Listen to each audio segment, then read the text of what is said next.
الله والله والله والله الله والله والله والله. إن الحمد لله نحمده ونستعينه ونستغفره ونؤمن به ونتوكل عليه ونعوذ بالله من شرور أنفسنا ومن سيئات أعمالنا.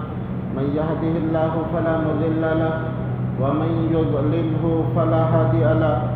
وأشهد أن لا إله إلا الله وأشهد أن محمدا عبده ورسوله الذي أرسله بالحق بشيرا ونذيرا.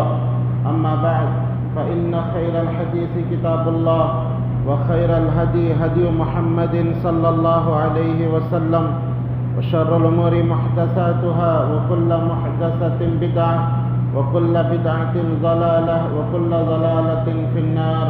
وقد قال الله تبارك وتعالى في القرآن المجيد: أعوذ بالله من الشيطان الرجيم.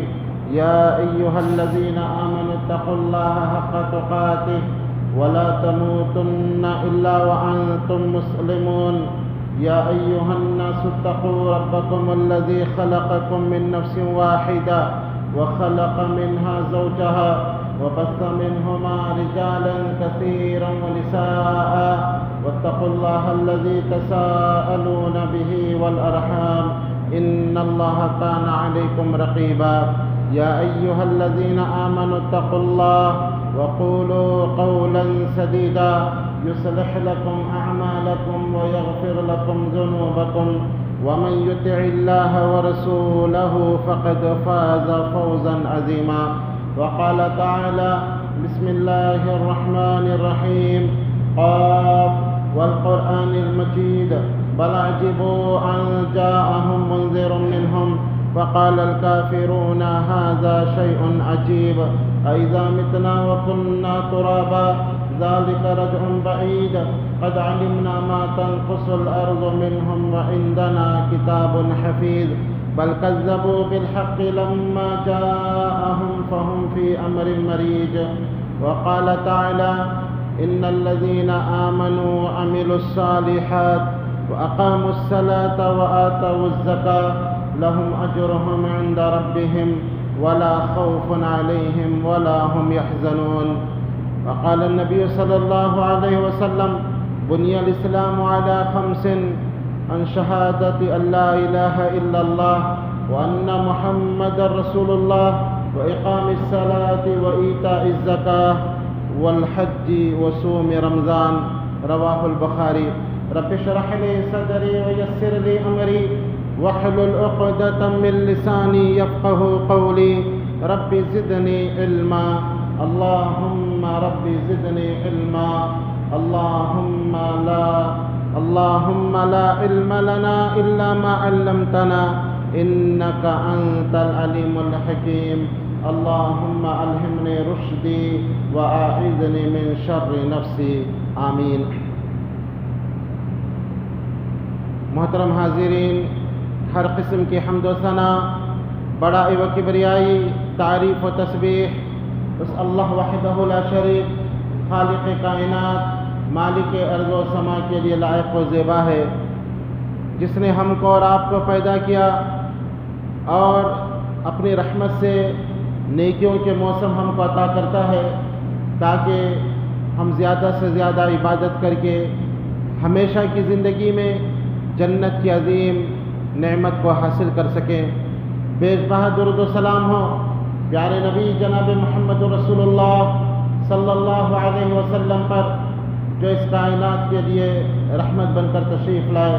وہ ذات مقدسہ مبارکہ مطہرہ کہ رب العزت نے جنہیں رحمت کائنات بنا کر بھیجا اور جن کے ذریعے اہل کائنات کی ہدایت کا اور رہنمائی کا بندوبست فرمایا۔ اللہم صلی علی محمد وعلی آل محمد كما صليت على إبراهيم وعلى آل إبراهيم إنك حميد مجيد. اللهم بارك على محمد وعلى آل محمد كما باركت على إبراهيم وعلى آل إبراهيم إنك حميد مجيد. محترم حاضرین، یہ ماہ مبارک، یہ نیکیوں کا موسم بہار، ہم سے رخصت ہونے کو ہے، اور آج ہم اس کے 17ویں دن میں داخل ہو چکے ہیں۔ کامیاب ہیں وہ جنہوں نے اس ماہ مبارک کی قدر کی، اس کے ایک ایک لمحے کو ضائع کیے بغیر اللہ کی عبادت میں گزارا، اور ناکام و نامراد ہیں وہ لوگ جن کی زندگی میں یہ مہینہ آیا پھر بھی انہوں نے اس مہینے کو دوسرے مہینوں کی طرح انہوں نے زندگی گزاری، وہی گپ شپ وہی روز کے معمولات کے مطابق زندگی گزاری۔ یقیناً وہ لوگ خسارہ پانے والوں میں سے ہے۔ میرے دوستو، نیکی کی اہمیت اس وقت ہم کو پتہ چلے گی جب میدان محشر میں اللہ کے سامنے ہم لوگ کھڑے ہوں گے اور اللہ تعالیٰ نیکیوں کا حساب کریں گے، اور اللہ کا جو میزان ہے، اللہ کا جو ترازو ہے، اس کے اندر ذرہ کا بھی وزن کیا جائے گا۔ آپ دیکھیں، سونار کے پاس جو ترازو ہوتا ہے وہ 1 گرام بھی آپ کو بتا دیتا ہے، لیکن اللہ کے پاس ایسا ترازو ہوگا کہ ذرے کا بھی وہاں وزن کیا جائے گا۔ ذرہ ایسی چیز کو کہتے ہیں جو شاید دنیا میں ہم کو سادی آنکھ سے نظر نہ آئے۔ اتنا ذرہ کے برابر اگر کسی کی نیکی بڑھ جائے گی گناہوں کے مقابلے میں، وہ جنت میں داخل کر دیا جائے گا، اور پھر گناہ اور نیکیاں جب تولی جائیں گی اور 1 ذرے کے برابر بھی اگر کسی کا گناہ بڑھ جائے گا وہ جہنم کے اندر داخل کر دیا جائے گا۔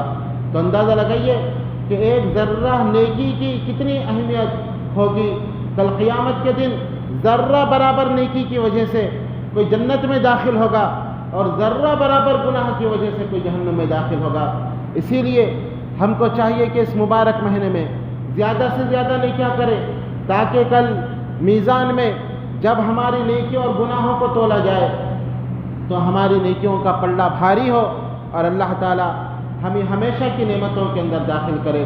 تو اس زندگی میں قدر کریں، اموات کے کثرت کے اس دور میں اپنی زندگی کو غنیمت جان کر زیادہ سے زیادہ نیکیاں کریں۔ میرے دوستو، نیکیاں کرنے میں ایک عظیم نیکی یہ ہے کہ ہم اپنے مال کی زکوٰۃ ادا کریں، اور زکوٰۃ کا تعلق رمضان المبارک سے اس لحاظ سے بھی ہے کہ بہت سارے لوگ رمضان المبارک میں زکوٰۃ جیسے اہم فریضے کو ادا کرتے ہیں۔ زکوٰۃ یہ اسلام کے ارکان میں سے ایک اہم رکن ہے۔ اللہ کے نبی صلی اللہ علیہ وسلم نے فرمایا، بخاری کی حدیث ہے، عبداللہ بن عمر رضی اللہ عنہ اس حدیث کے راوی ہیں، فرمایا، بنی الاسلام علی 5، اسلام کی عمارت 5 چیزوں پر رکھی گئی ہے۔ شہادت اللہ الہ الا اللہ وان محمد رسول اللہ، پہلی یہ بات کہ اس بات کی شہادت دو اللہ کے سوا کوئی سچا معبود نہیں، اور محمد صلی اللہ علیہ وسلم اللہ کے رسول ہے۔ واقام الصلاۃ، اور نماز کو قائم کرو، وایتاء الزکاۃ، اور زکوٰۃ ادا کرو، والحج، اور حج کرو، وصوم رمضان، اور رمضان کے روزے رکھو۔ یہ 5 اسلام کی بنیاد اور اسلام کے ارکان ہیں۔ جو کسی ایک رکن کا بھی انکار کرتا ہے وہ مسلمان نہیں ہے، اسلام سے اس کا کوئی تعلق نہیں، یہ اسلام کا رکن ہے۔ اور زکوٰۃ کی اہمیت کا اندازہ آپ اس بات سے بھی لگا سکتے ہیں کہ اللہ تعالیٰ قرآن مجید میں 82 مرتبہ زکوٰۃ ادا کرنے کا تاکیدی حکم دیا ہے۔ یہ 82 مرتبہ کہا ہے کہ زکوٰۃ ادا کرو، جبکہ میرے دوست اللہ کی بات سچی ہے، اللہ کی بات حق ہے۔ اگر اللہ 1 مرتبہ بھی کہتا تو ہم پر ضروری اور فرض ہو جاتا، لیکن اس کی اہمیت کے پیش نظر اللہ تعالیٰ نے 82 مرتبہ کہا کہ لوگوں زکوٰۃ ادا کرو۔ اور اللہ کے نبی صلی اللہ علیہ وسلم جب کوئی مسلمان ہوتا زکوٰۃ ادا کرنے کی اس سے بیعت لیا کرتے تھے، جیسے جریر بن عبداللہ رضی اللہ عنہ روایت کرتے ہیں، بیعت النبی صلی اللہ علیہ وسلم اقام الصلاۃ و ایتاء الزکاۃ والنصح لکل مسلم، بخاری کی روایت ہے۔ وہ کہتے ہیں کہ میں نے اللہ کے نبی صلی اللہ علیہ وسلم کے ہاتھ پر میں نے بیعت کی کہ میں نماز قائم کروں گا، زکوٰۃ ادا کروں گا، اور ہر مسلمان کی خیر خواہی کروں گا۔ مسلمان کی خیر خواہی کے تعلق سے میں نے یہ آپ صلی اللہ علیہ وسلم کے ہاتھ پر بیعت کی۔ اور میرے دوستو، یہ بات بھی اچھی طرح آپ جان لو کہ یہ زکوٰۃ ادا کرنا صرف امت مسلمہ پر ہی فرض نہیں، بلکہ اس سے پہلے جتنی امتیں اس دنیا میں آئی ہیں اللہ تعالیٰ نے سب پر زکوٰۃ کو فرض قرار دیا تھا۔ اللہ تعالیٰ نے سورہ بقرہ میں بنی اسرائیل کے تعلق سے فرمایا، بنی اسرائیل کے تعلق سے اللہ تعالیٰ نے فرمایا وَإِذْ أَخَذْنَا مِيثَاقَ بَنِي إِسْرَائِيلَ لَا تَعْبُدُونَ إِلَّا اللَّهَ وَبِالْوَالِدَيْنِ وَبِذِي الْقُرْبَى وَقُولُوا لِلنَّاسِ حُسْنًا وَأَقِيمُوا الصَّلَاةَ وَآتُوا الزَّكَاةَ ثُمَّ تَوَلَّيْتُمْ إِلَّا قَلِيلًا مِّنكُمْ وَأَنْتُمْ مُعْرِضُونَ کہ ہم نے بنی اسرائیل سے یہ وعدہ اور عہد لیا تھا، لا تعبدون الا اللہ، کہ اللہ کے سوا تم کسی اور کی عبادت نہیں کرنا، وَأَقِيمُوا الصَّلَاةَ وَآتُوا الزَّكَاةَ، اور نماز قائم کرنا اور زکوٰۃ دینا، وَقُولُوا لِلنَّاسِ حُسْنًا، اور لوگوں کے ساتھ اچھی بات کرنا، بھلائی کی بات کرنا، ثُمَّ تَوَلَّيْتُمْ إِلَّا قَلِيلًا مِّنكُمْ، اللہ فرماتا ہے لیکن ہمارے اس وعدے پر بہت کم لوگ باقی رہے اور اکثر لوگوں نے اعراض کر دیا۔ اور پھر زکوٰۃ کے تعلق سے اللہ تعالیٰ نے قرآن کے اندر سورہ مریم میں حضرت اسماعیل علیہ السلام کا ذکر کرتے ہوئے فرمایا وَذْكُرْ فِي الْكِتَابِ إِسْمَاعِيلَ إِنَّهُ كَانَ صَادِقَ الْوَعْدِ وَكَانَ رَسُولًا نَبِيًّا وَكَانَ يَأْمُرُ أَهْلَهُ بِالصَّلَاةِ وَالزَّكَاةِ وَكَانَ عِندَ رَبِّهِ مَرْضِيًّا۔ اے نبی، آپ اس کتاب میں اسماعیل علیہ السلام کا ذکر کیجئے، انہ کان صادق الوعد، وہ وعدے کے سچے تھے، وکان رسول النبی، اور وہ رسول اور نبی تھے، وکان یأمر اہلہ بالصلاۃ والزکاۃ، اور وہ اپنے اہل و عیال کو نماز اور زکوٰۃ کا حکم دیتے تھے، وکان عند ربہ مرضیہ، اور وہ اللہ کے نزدیک پسندیدہ بندوں میں سے تھے۔ اور اس طرح اللہ تعالیٰ نے قرآن کے اندر عیسیٰ علیہ السلام کا تذکرہ کرتے ہوئے کہا کہ جب عیسیٰ علیہ السلام مریم علیہ السلام نے بغیر باپ کے عیسیٰ علیہ السلام کو جنم دیا، قوم مریم علیہ السلام کر تانے کسنے لگی کہ اے مریم، یہ بچہ تمہارے پاس کیسے آیا، یہ بچہ کہاں سے لائی ہو؟ مریم علیہ السلام نے بچے کی طرف اشارہ کر دیا۔ لوگوں نے کہا یہ دودھ پیتا بچہ ہم سے کیسے بات کرے گا؟ عیسیٰ علیہ السلام کہنے لگے انی عبد اللہ آتانی الکتاب وجعلنی نبیا وجعلنی مبارکا اینما کنت واوصانی بالصلاۃ والزکاۃ ما دمت حیا وبرا بوالدتی ولم یجعلنی جبارا شقیا۔ عیسیٰ علیہ السلام کم عمری میں دودھ پیتے بچے ہیں، جو 2-4-8 دن کا بچہ اپنی قوم سے خطاب کرتے ہوئے کہتا ہے انی عبداللہ، لوگوں میں اللہ کا بندہ ہوں، وجعلنی نبیا، اور اللہ نے مجھے نبی بنایا، وجعلنی نبیا وجعلنی مبارکا اینما کنت، اور میں جہاں کہیں بھی رہوں اللہ تعالیٰ نے مجھے بابرکت بنایا، وَأَوْصَانِي بِالصَّلَاةِ وَالزَّكَاةِ مَا دُمْتُ حَيًّا، اور اللہ تعالیٰ نے مجھے یہ وصیت کی کہ میں نماز پڑھوں، زکوٰۃ دوں، ما دمت حیا، جب تک میں زندہ رہوں نماز اور زکوٰۃ کی میں پابندی کرتا رہوں۔ اس سے معلوم ہوا کہ زکوٰۃ یہ پچھلی امتوں میں بھی فرض تھی۔ میرے دوستو، زکوٰۃ دینے والے اللہ کی رحمت کے مستحق ہوتے ہیں۔ اللہ تعالیٰ قرآن میں فرماتا ہے وَأَقِيمُوا الصَّلَاةَ وَآتُوا الزَّكَاةَ وَأَطِيعُوا الرَّسُولَ لَعَلَّكُمْ تُرْحَمُونَ، لوگوں نماز قائم کرو، زکوٰۃ ادا کرو، وَأَطِيعُوا الرَّسُولَ، رسول کی اطاعت کرو، لَعَلَّكُمْ تُرْحَمُونَ، تاکہ تم پر رحم کیا جائے، تاکہ اللہ رحمتوں کی برکھا تم پر برسائے، دنیا میں بھی اللہ رحمتیں نازل کرے اور آخرت میں بھی اللہ تم کو اپنی رحمت سے جنت عطا کرے۔ اور میرے دوستو، زکوٰۃ دینے والوں کے بارے میں اللہ نے قرآن میں فرمایا جو زکوٰۃ دیتے ہیں نہ دنیا کی زندگی میں ان کو کبھی کوئی خوف لاحق ہوگا اور نہ آخرت کی ہمیشہ کی زندگی میں وہ غمگین ہوں گے۔ فرمایا ان الذین آمنوا وعملوا الصالحات واقاموا الصلاۃ وآتوا الزکاۃ لهم اجرهم عند ربهم ولا خوف علیہم ولا هم يحزنون، بے شک جو لوگ ایمان لاتے ہیں، ایمان لا کر نیک عمل کرتے ہیں، وَأَقَامُوا الصَّلَاةَ، نماز قائم کرتے ہیں، وَأَقَامُوا الصَّلَاةَ وَآتِيُوا الزَّكَاةَ، زکوٰۃ ادا کرتے ہیں، لَهُمْ أَجْرُهُمْ عِندَ رَبِّهِمْ، ان کا اجر ان کے رب کے پاس ہے، وَلَا خَوْفٌ عَلَيْهِمْ، نہ ان پر کسی قسم کا کوئی خوف ہوگا، وَلَا هُمْ يَحْزَنُونَ، اور نہ وہ غمگین ہوں گے۔ اور میرے دوستو، اسی طرح اللہ تعالیٰ نے قرآن میں زکوٰۃ دینے والوں کو سچے مومن کہا ہے۔ اللہ نے فرمایا الذین یقیمون الصلاۃ ومما رزقناہم ينفقون اولئک هم المؤمنون حقا، یقیناً جو لوگ نماز عطا کرتے ہیں اور اللہ نے ان کو جو مال دیا ہے وہ اپنے مالوں میں سے خرچ کرتے ہیں، اولئک هم المؤمنون حقا، یہی سچے مومن ہیں، یہی مومن حقا ہے، سچے مومن ہیں۔ اور پھر اللہ تعالیٰ نے زکوٰۃ کو گناہوں کا کفارہ کہا ہے۔ نبی اکرم صلی اللہ علیہ وسلم کو زکوٰۃ لینے کا حکم دیتے ہوئے فرمایا، خذ من اموالہم صدقۃ تطہرہم وتزکیہم بہا وصل علیہم ان صلاتک سکن لہم۔ اے پیارے نبی صلی اللہ علیہ وسلم، خذ من اموالہم، آپ ان کے مالوں سے زکوٰۃ کو لیجئے اور زکوٰۃ لے کر وہ تطہرہم، ان کو پاک و صاف کیجئے، ان کے مالوں کو پاک و صاف کیجئے، وہ تطہرہم وتزکیہم بہا وصلی علیہم، اور ان کے اوپر آپ رحمت کی دعا کیجئے، ان صلاتک سکن لہم، آپ کی دعا ان کے اوپر، آپ کی دعا، رحمت کی دعا ان پر رحمتوں کی برکھا برسائے گی۔ تو میرے دوستو، قرآن و حدیث میں زکوٰۃ ادا کرنے کی بڑی فضیلت آئی ہے، اور زکوٰۃ نہ دینے والوں کو اللہ تعالیٰ نے قرآن کے اندر کافر کہا ہے۔ اللہ اکبر! جو اپنے مال کی پوری زکوٰۃ ادا نہیں کرتے، زکوٰۃ دینے میں ڈنڈی مارتے ہیں، زکوٰۃ کا حق ادا نہیں کرتے، اللہ نے ایسے لوگوں کو کافر کہا اور ان کی ہلاکت اور بربادی کی خبر سنائی۔ فرمایا، وَوَيْلٌ لِّلْمُشْرِكِينَ الَّذِينَ لَا يُؤْتُونَ الزَّكَاةَ وَهُمْ بِالْآخِرَةِ كَافِرُونَ۔ ہلاکت اور بربادی ہے ایسے مشرکوں کے لیے، الَّذِينَ لَا يُؤْتُونَ الزَّكَاةَ، جو زکوٰۃ کو ادا نہیں کرتے، وَهُمْ بِالْآخِرَةِ كَافِرُونَ، اور وہ آخرت کے انکاری ہیں، وہ لوگ کافر ہیں جو زکوٰۃ ادا نہیں کرتے۔ اور اسی لیے تو خلیفہ اول ابو بکر صدیق رضی اللہ عنہ نے ان لوگوں سے جہاد کرنے کا اعلان کیا تھا جنہوں نے زکوٰۃ دینے سے انکار کر دیا۔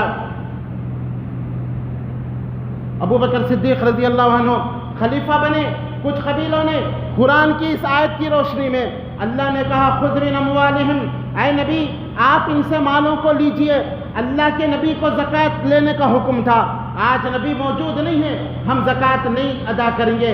میرے دوستو، وہ وقت اتنا مشکل ترین وقت تھا، اللہ کے نبی کی وفات کا غم مسلمانوں کو تھا۔ نبی کی وفات کی خبر سن کر بہت سارے لوگوں نے، بہت سارے قبیلوں نے ارتداد کا اعلان کر دیا، مرتد ہو گئے، بہت سارے لوگ اسلام کو چھوڑ دیے، کئی مدعیان نبوت پیدا ہو گئے، بہت سارے لوگ نبوت کا دعویٰ کرنے لگے۔ ایسے میں کچھ لوگوں نے یہ کہا کہ ہم اسلام پر عمل کریں گے لیکن ہم زکوٰۃ ادا نہیں کریں گے۔ ابو بکر صدیق رضی اللہ عنہ نے ایک فوج تیار کی ان لوگوں پر حملہ کرنے کے لیے جو اپنے آپ کو مسلمان کہتے ہوئے، جو کلمہ توحید کا اقرار کرتے ہوئے، جو نماز کی پابندی کرتے ہوئے، جو روزہ اور حج رکھتے ہوئے، جنہوں نے زکوٰۃ دینے سے انکار کیا، ابو بکر صدیق رضی اللہ عنہ نے ایک فوج کو تیار کی تاکہ ان پر حملہ کرے۔ عمر بن خطاب رضی اللہ عنہ آ گئے اور کہا کہ ابو بکر آپ یہ کیا کر رہے ہیں؟ مسلمان پہلے پریشانی کے عالم میں ہیں، چاروں طرف سے فتنے منہ کھولے ہوئے ہیں اور کفار مسلمانوں پر حملہ کرنے کی تیاری کر رہے ہیں۔ ایسے وقت میں آپ ان کی طرف فوج بھیج رہے ہیں جو مسلمان ہیں، جو ظاہری طور پر مسلمان ہیں، صرف ایک رکن زکوٰۃ کے بارے میں وہ کہہ رہے کہ ہم ادا نہیں کریں گے، آپ ان کے اوپر حملہ کریں گے۔ ابو بکر صدیق رضی اللہ عنہ نے زور سے عمر بن خطاب رضی اللہ عنہ کے سینے پر مارا اور کہا، جاہلیت کا شعر اسلام میں بزدلی کی بات کرتا ہے، اللہ کی قسم جو نماز اور زکوٰۃ میں فرق کرے گا میں ان سے جہاد کروں گا اور اس وقت تک ان سے لڑوں گا۔ اگر وہ اللہ کے نبی صلی اللہ علیہ وسلم کے زمانے میں ایک رسی دیتے تھے اور وہ ایک رسی کا انکار کریں میں ان سے جہاد کروں گا۔ اللہ اکبر! میرے دوستو، اس سے معلوم ہوا جو زکوٰۃ ادا نہیں کرتے یا زکوٰۃ مکمل ادا نہیں کرتے، اپنے مال کا پورا حساب کر کے جو اللہ کے راستے میں زکوٰۃ نہیں دیتے، قرآن کی نظر میں وہ کافر ہے، اور ایسے کافروں سے خلیفہ اول ابو بکر صدیق رضی اللہ عنہ نے جہاد کرنے کا اعلان کیا۔ اور میرے دوستو، جو لوگ اپنے مال کی زکوٰۃ نہیں دیتے، اللہ قرآن میں فرماتا ہے کل ان کے مال کو آتش دوزخ میں تپا کر ان کے جسموں کو داغا جائے گا، ان کی پیشانی کو، ان کے پہلو کو اور ان کے پیٹوں کو داغا جائے گا۔ سورہ توبہ میں رب ذوالجلال فرماتا ہے، الذین یکنزون الذہب والفضہ ولا ينفقون فی سبیل اللہ فبشرہم بعذاب علیم۔ اے نبی، جو لوگ سونے اور چاندی کو جمع کر کے رکھتے ہیں، اللہ کے راستے میں زکوٰۃ نہیں دیتے، اے نبی آپ ان کو عذاب علیم کی خوشخبری سنا دیجئے. یوم یحما علیہا فی نار جہنم فتقوی بہا جباہہم وجنوبہم وظہورہم ھذا ما کنزتم لانفسکم فذوقوا العذاب بما کنتم تکنزون. کل ان کے اس مال کو آتش دوزخ میں تپایا جائے گا اور پھر ان کی پیشانیوں کو، ان کے پہلوؤں کو، ان کے پیٹوں کو داغا جائے گا اور ان سے کہا جائے گا ھذا ما کنزتم لانفسکم، یہ تمہارا خزانہ ہے جو تم جمع کر کر کے رکھتے تھے. فذوقوا العذاب بما کنتم تکنزون، اپنے خزانوں کے عذاب کا مزہ چکھو. اور بخاری کی روایت ہے، ابو ہریرہ رضی اللہ عنہ روایت کرتے ہیں، نبی اکرم صلی اللہ علیہ وسلم نے فرمایا اللہ نے کسی کو مال دیا اور پھر اس کی زکوٰۃ ادا نہیں کرتا، اس کا مال کل قیامت کے دن گنجا سانپ بنایا جائے گا، زہریلا سانپ بنا کر اس پر مسلط کر دیا جائے گا. وہ سانپ اس کا پیچھا کرے گا، وہ بھاگ رہا ہوگا. یہ سانپ اس سے کہے گا تو کہاں بھاگ رہا ہے؟ میں تو تیرا مال ہوں، میں تو تیرا خزانہ ہوں. دنیا میں تو مجھ سے محبت کرتا تھا، جمع کر کر کے رکھتا تھا، غریبوں کا حق ادا نہیں کیا، زکوٰۃ نہیں نکالا، کہاں تو مجھ سے بھاگ رہا ہے؟ اور وہ اس کو لپیٹ لے گا اور اس کو مارتا رہے گا، اس کو کاٹتا رہے گا. تو میرے دوستو، میرے عزیزو، ان باتوں سے معلوم ہوا کہ زکوٰۃ اسلام کا ایک اہم فرض ہے، اور جو زکوٰۃ ادا کرتے ہیں وہ صرف نہ اپنے مال کی حفاظت کرتے ہیں بلکہ وہ گناہوں سے بھی پاک و صاف ہوتے ہیں، بلکہ جنت میں بھی ان کے درجے بلند ہوتے ہیں. زکوٰۃ ادا کرنے سے مال میں کمی نہیں ہوتی بلکہ مال میں اضافہ ہوتا ہے. آزمانا ہے تو ان لوگوں کو دیکھو جو سال میں برابر زکوٰۃ نکالتے ہیں تو آئندہ سال ان کی زکوٰۃ بڑھ کر نکلتی ہے، زکوٰۃ کم نہیں ہوتی. یہ اس بات کی دلیل ہے کہ انہوں نے سچے دل کے ساتھ اپنے پورے مال کا حساب کر کے زکوٰۃ نکالا. اور جو لوگ زکوٰۃ نکالنے میں بخیلی کرتے ہیں ان کا مال میں بھی کمی ہو جاتی ہے، مال میں برکت نہیں ہوتی اور وہ دنیا اور آخرت میں خسارہ پانے والوں میں سے ہوتے ہیں. صرف آخرت میں نہیں بلکہ ایسے بدبختوں کا دنیا میں بھی خسارہ ہوتا ہے. اللہ تعالیٰ نے قرآن مجید میں سورہ نون 29ویں پارے میں ایک واقعہ بیان کیا ہے، اور واقعہ بیان کر کے وہ واقعہ ہم تمام لوگوں کے لیے درس عبرت ہے جو زکوٰۃ کا مال ادا نہیں کرتے. اللہ نے ایک واقعہ بیان کیا کہ پہلے زمانے میں ایک آدمی تھا جس کو اللہ نے باغ عطا کیے تھے، بہت زیادہ باغوں کا وہ مالک تھا، لیکن اس کی ایک عادت یہ تھی کہ جب بھی باغ کے پھل پک جاتے اور ان پھلوں کو اتارتا تو اس میں غریبوں کا حق دیتا، مسکین اور فقیروں کو ان کا حق دیا کرتا، سب لوگوں کو ان کا حق دیا کرتا. اور پھر غریب اور فقیر خوش ہوتے، اس کو دعائیں دیتے، اور سب کو جب یہ معلوم ہوتا کہ ان کے باغ کا پھل پک گیا ہے، غریب و مسکین آتے اور وہ اپنا حق لے کر جاتے. اللہ تعالیٰ نے اس کے باغ میں بہت زیادہ برکت دے رکھی تھی. جب اس کا انتقال ہو گیا تو اس کی اولاد نے یہ سوچا ہمارا باپ بے وقوف تھا جو اتنا مال غریبوں میں تقسیم کیا کرتا تھا. تو انہوں نے ایک پلان کیا اور کہا کہ ایسا کرتے ہیں کہ اس بار کسی غریب کو اس کی اطلاع لگنے نہیں دیتے ہیں، کسی غریب کو ہم مال نہیں دیں گے، ہمارے باپ کا مال ہے، ہم زیادہ حقدار ہیں، ہم اس مال کو حاصل کرتے ہیں. انہوں نے رات پلان بنایا اور کہا ایسا کرو صبح ہونے سے پہلے تم لوگ باغ کی طرف چلو تاکہ کسی غریب کو اس کی اطلاع نہ ملے، اور غریبوں کے آنے سے پہلے باغ کے تمام پھلوں کو توڑ کر اپنے اپنے گھروں کو آ جاؤ، اس طرح ہم بہت سارے مال کی حفاظت کریں گے. یہ وہ پلان بنا کر وہ گھر سے نکلے، اور اللہ تعالیٰ احکم الحاکمین ہے. اللہ فرماتا ہے وَمَكَرُوا وَمَكَرَ اللَّهُ وَاللَّهُ خَيْرُ الْمَاكِرِينَ. یہ تدبیریں کرتے ہیں، یہ پلاننگ کرتے ہیں، اللہ بھی تدبیر کرتا ہے اور اللہ بہتر پلان کرنے والا ہے. یہ اپنے گھروں سے نکلے اور یہ باغ تک پہنچنے سے پہلے اللہ نے ایک مصیبت بھیجی، اوپر سے ایک آگ بھیجی اور پورے کا پورا باغ جل کر خاکستر ہو گیا. یہ باغ کو تلاش کرتے ہوئے جب آئے اور اپنے باغ کو نہ پایا تو آپس میں کہنے لگے شاید تم راستہ بھول گئے ہو، شاید تم راستہ بدل دیے ہو. لیکن جب راستے کو اچھی طرح پہچانا تو اپنے آپ کو آپس میں ملامت کرنے لگے اور کہنے لگے کہ یہ کیا ہو گیا، یہ ہم نے خسارہ اٹھا لیا. ایک دوسرے کو برا بھلا کہنے لگے، یہ تو نے ایسے کہا تھا، تو نے ایسے کہا تھا. اللہ تعالیٰ آخر میں کہتا ہے کہ وَالْعَذَابُ الْآخِرَةِ أَكْبَرُ لَوْ كَانُوا يَعْلَمُونَ. لوگوں یہ تو دنیا کا عذاب ہے، دنیا کی نعمت سے محروم کر دیے گئے. وَالْعَذَابُ الْآخِرَةِ أَكْبَرُ. ایسے لوگوں کے لیے آخرت کا عذاب اس سے بڑھ کر ہے۔ لو کانوا یعلمون، کاش یہ لوگ نصیحت حاصل کرتے۔ تو میرے دوستو، میرے عزیزو، زکوٰۃ دینے سے مال میں کبھی کمی نہیں ہوتی، بلکہ مال اللہ تعالیٰ اضافہ کرتا ہے۔ زکوٰۃ دینے سے انسان کا نفس پاک ہوتا ہے، زکوٰۃ دینے سے معاشرہ خوشحال زندگی گزارتا ہے، زکوٰۃ دینے والوں سے غریب لوگ محبت کرتے ہیں اور اس کے مال کے محافظ بن جاتے ہیں۔ یہ وہ انسان ہے جو مال میں ہمارا بھی حق رکھتا ہے، غریب لوگ اس کو دعائیں دیتے ہیں۔ زکوٰۃ اللہ کے غضب کو بجھاتا ہے۔ زکوٰۃ دینے والے کا مال کل قیامت کے دن جب سورج سوا نیزے پر ہوگا، لوگ پسینے میں ڈوب رہے ہوں گے، یہ مال اس کے اور سورج کے درمیان سایہ بن کر آئے گا۔ زکوٰۃ مصیبتوں کو دور کرتی ہے، زکوٰۃ دینے والا بیماریوں سے بچ کر رہتا ہے۔ میرے دوستو، ایسے دور میں جب کہ اموات کی کثرت ہے اور یہ کرونا وائرس ہم پر پورا اثر ڈال چکی ہے اور لوگ میرے دوستو اسی طرح مر رہے ہیں، بالکل جیسے کوئی جانور مرتے ہیں، بھیڑ بکریوں کی طرح مسلمان اور انسانیت آج مر رہی ہے۔ اللہ کے غضب کو ہم نے گناہ کر کے دعوت دے رکھی ہے، اللہ ہم سے ناراض ہے۔ ایسے وقت میں میری اور آپ کی ذمہ داری ہے کہ ہم انصاف کے ساتھ اللہ کو گواہ بنا کر اپنے تمام مال کا حساب کر کے اس مال کی پوری زکوٰۃ نکال کر مستحقین تک پہنچائے۔ زکوٰۃ کا مال اب اپنا مال نہیں، زکوٰۃ غریبوں کا حق ہے۔ اور میرے دوستو، اللہ کی رحمت کا اندازہ لگائیے، اللہ نے صرف 2.5% مال سال میں ایک بار فرض کیا ہے۔ 100 روپے میں سے صرف 2.5 روپے، 1000 روپے میں سے صرف 25 روپے انسان اللہ کی راہ میں نکالے۔ اللہ اکبر! وہ کتنا عظیم رب ہے، وہ کتنا مہربان رب ہے۔ مال وہ ہم کو عطا کرتا ہے۔ ہم دنیا میں آئے خالی ہاتھ آئے تھے، کوئی مال ہمارے پاس نہیں تھا۔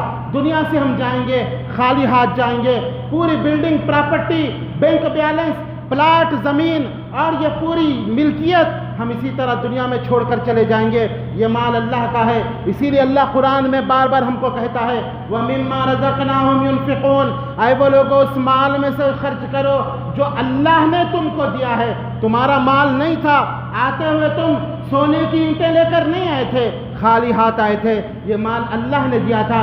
اللہ کے مال میں سے خرچ کرو۔ اور کتنا اللہ مانگ رہا ہے، اللہ اکبر! 1000 روپے میں سے صرف 25 روپے اللہ سوال کر رہا ہے، اور وہ بھی کب؟ جب اس مال پر 1 سال مکمل ہو جائے، 1 سال تک آپ کے ہاتھ میں یہ مال رہے، آپ کے اخراجات ہوتے ہوئے یہ 1 سال تک مال سائڈ میں رہ جائے، تو اس مال پر میرے دوست زکوٰۃ فرض ہے۔ 7.5 تولے سونا اگر آپ کے پاس ہے، اس پر زکوٰۃ فرض ہے۔ اس سے کم اگر سونا نہیں ہے، 7 تولے پر بھی 1 روپیہ زکوٰۃ فرض نہیں ہے۔ 7.5 تولے یا اس سے زیادہ سونا ہو تو پھر 2.5% کے لحاظ سے زکوٰۃ فرض ہے۔ اسی طرح 52.5 تولے چاندی یا اتنی رقم آپ کے پاس موجود ہے، 2.5% کے لحاظ سے زکوٰۃ فرض ہے۔ اور پھر اس طرح آپ کا تجارتی مال ہے، آپ کی دکان ہے اور دکان میں آپ نے انویسٹ کیا ہے، مثال کے طور پہ 2 لاکھ کا مال ہمیشہ آپ کی دکان میں رہتا ہے، اس پر زکوٰۃ فرض ہے۔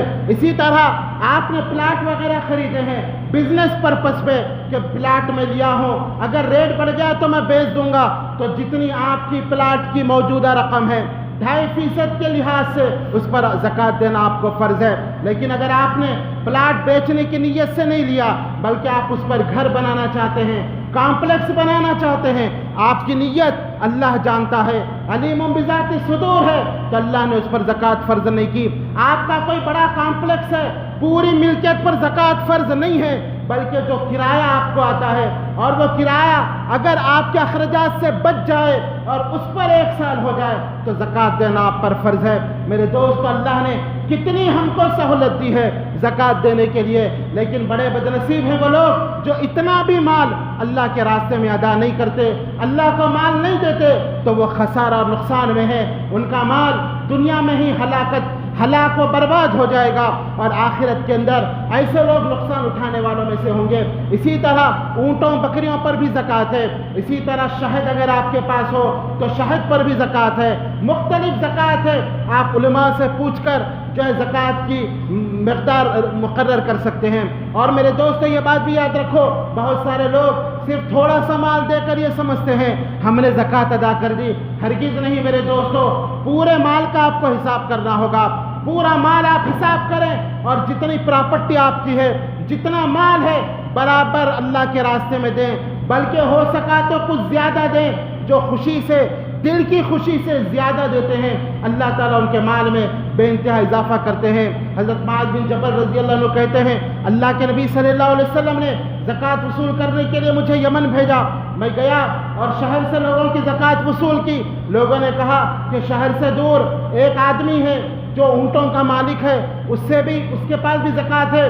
میں اس کے پاس گیا، اس کے اونٹوں کا حساب کیا تو اس کے اونٹ میں 1 سال اونٹنی کا بچہ زکوٰۃ میں نکلا۔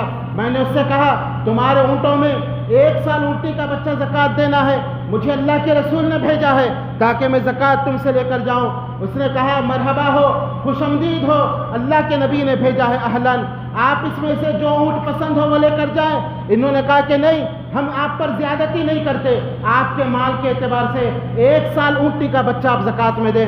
اس نے کہا کہ بھائی یہ 1 سال اونٹنی کا بچہ تم کیا کرو گے؟ نہ یہ سواری کے کام آتا ہے، نہ اس سے دودھ دھویا جا سکتا ہے۔ تم ایسا کرو، یہ مکمل اونٹنی جو 3 سال کی اوپر کی اونٹنی ہے یہ لے جاؤ، یہ سواری کے کام آئے گی اور اس سے تم فائدہ بھی اٹھاؤ گے۔ انہوں نے کہا کہ نہیں، ہم زیادہ نہیں کرتے۔ انہوں نے کہا کہ نہیں، ہم اپنی خوشی سے دینا چاہتے ہیں۔ انہوں نے اپنی زکوٰۃ سے زیادہ مال دیا۔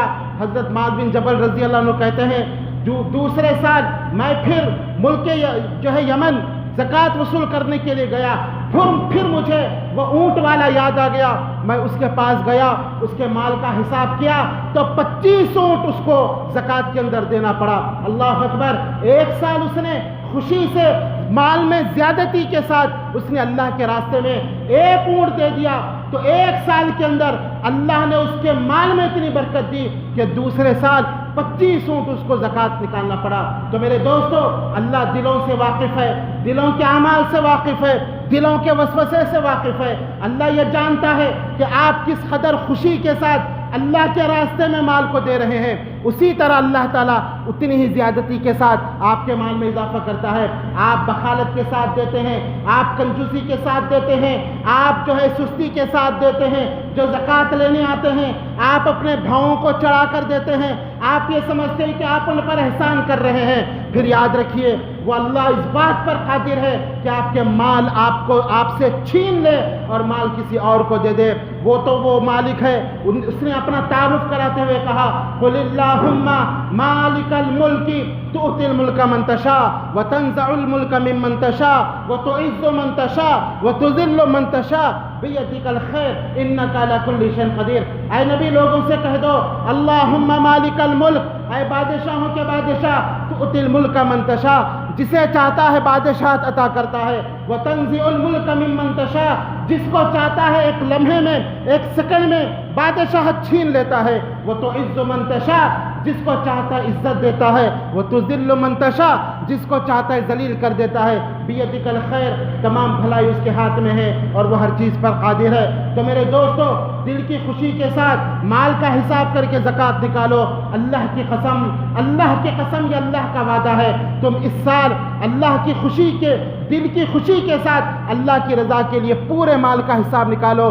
اللہ کی قسم آئندہ سال آنے تک اللہ اتنے مال میں برکت دے گا کہ اس سے زیادہ تم مال نکالو گے۔ شرط یہ ہے کہ خوش دلی کے ساتھ ہو، شرط یہ ہے کہ جو ہے اللہ کی اطاعت کرتے ہوئے ہو، نہ کہ دل میں ٹیڑھا پن ہو اور کنجوسی کے ساتھ نکالا جائے۔ آخر میں اللہ نے فرمایا الذین یبخلون بما آتاہم اللہ من فضلہ بل هو خیر لهم بل شر لهم بل هو خیر لهم سیطوقون ما بخلوا به یوم القیامہ۔ جو لوگ اپنے مال میں بخالت سے کام لیتے ہیں، جو لوگ کنجوسی کرتے ہیں، وہ یہ نہ سمجھیں کہ یہ کنجوسی ان کے حق میں بہتر ہے۔ اللہ اعلان کر رہا ہے بل هو شر لهم، بلکہ یہ بخالت کرنا، یہ کنجوسی کرنا ان کے لیے بری ہے۔ سیطوقون ما بخلوا به یوم القیامہ، کل قیامت کے دن ان کی یہ بخالت طوق بن کر ان کے گلے میں ڈالی جائے گی۔ وَلِلَّهِ مِيرَاثُ السَّمَاوَاتِ وَالْأَرْضِ، اور ان کو کان کھول کر سن لینا چاہیے، زمین و آسمان کا بادشاہ، زمین و آسمان کی میراث یہ اللہ کے لیے ہے اور اللہ ہر چیز پر قادر ہے۔ اللہ تعالیٰ سے دعا ہے کہ اللہ تعالیٰ ہمیں دل کی خوشی کے ساتھ جو ہے زکوٰۃ ادا کرنے کی توفیق عطا فرمائے، اس کی راہ میں بے دریغ اپنے مالوں کو لٹانے کی توفیق عطا فرمائے۔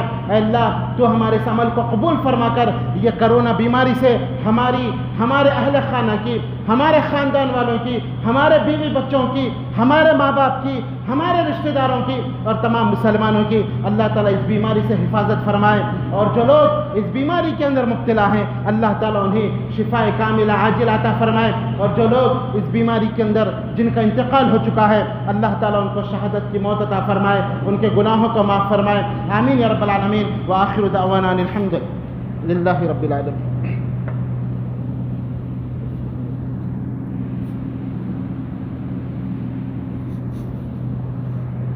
الحمد للہ وحدہ والصلاة والسلام علی من لا نبی بعدہ وبعد۔ محترم حضرات، جیسے زکوٰۃ کے بہت سارے مصارف ہیں، بہت جو ہے اللہ نے قرآن میں 8 مصارف کا ذکر کیا ہے۔ اس میں ایک مصرف یہ ہے کہ اللہ کے راستے میں آپ اپنی زکوٰۃ کو دے سکتے ہیں، اور اللہ کے راستے میں علماء کہتے ہیں کہ یہ مدارس ہیں، مدارس اسلام کے قلعے ہیں۔ مدرسوں کی وجہ سے ہندوستان میں میرے دوستو اسلام باقی ہے۔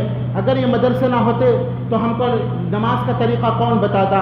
مدرسے میں پڑھنے والے بچے جو ہمارے زکوٰۃ کا مال کھا کھا کے پڑھتے ہیں وہ ہماری رہنمائی کرتے ہیں، ہم کو جنت کا راستہ بتاتے ہیں، وہ اس ملک میں آنے والے فتنوں کا ڈٹ کر مقابلہ کرتے ہیں، وہ اس امت میں آنے والے سازشوں کے بارے میں امت کو سمجھاتے ہیں، امت کو بتاتے ہیں۔ تو میرے دوستو ہماری اولین ذمہ داری ہے کہ اس ملک میں جبکہ میرے دوستو فتنہ پرور طاقتیں جڑ پکڑ چکی ہیں، جبکہ RSS اور BJP مسلمانوں کے اسلام کو ختم کرنے کی کوشش میں لگے ہوئے ہیں، مدارس اسلامیہ پر پابندی لگانے کی باتیں کر رہے ہیں، ایسے وقت میں ہماری یہ ذمہ داری بنتی ہے کہ ہم اپنے زکوٰۃ کے مال سے ایسے دینی مدارس کا تعاون کریں، ان کو مستحکم کریں، تاکہ ان میں پڑھنے والے ہمارے غریب بچے کل کے دن وہ ہمارے رہنما بن سکے، وہ ہماری اقتداء کر سکے، ہم کو خیر و شر بتا سکے، اور اس ملک میں آنے والے